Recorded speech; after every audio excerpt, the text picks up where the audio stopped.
Yun, magandang tanghali mga idol. November 3. November 3. At Bagyong Tino. So, ayun mga idol oh. Kung napapansin nyo, wala nang mga bangka halos kasi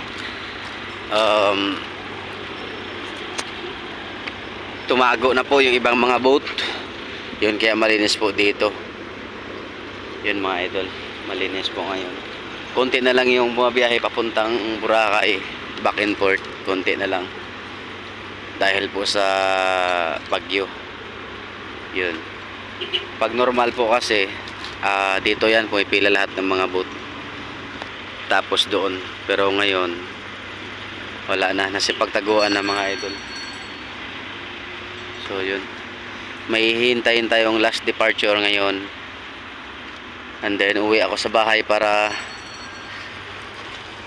matalian ko yung bahay ko doon na native. Bagong gawa pa naman yun, mas mainam na yung nakasigurado din. Signal number 1 po kasi dito sa amin sa Aklan. So yun lang mga idol.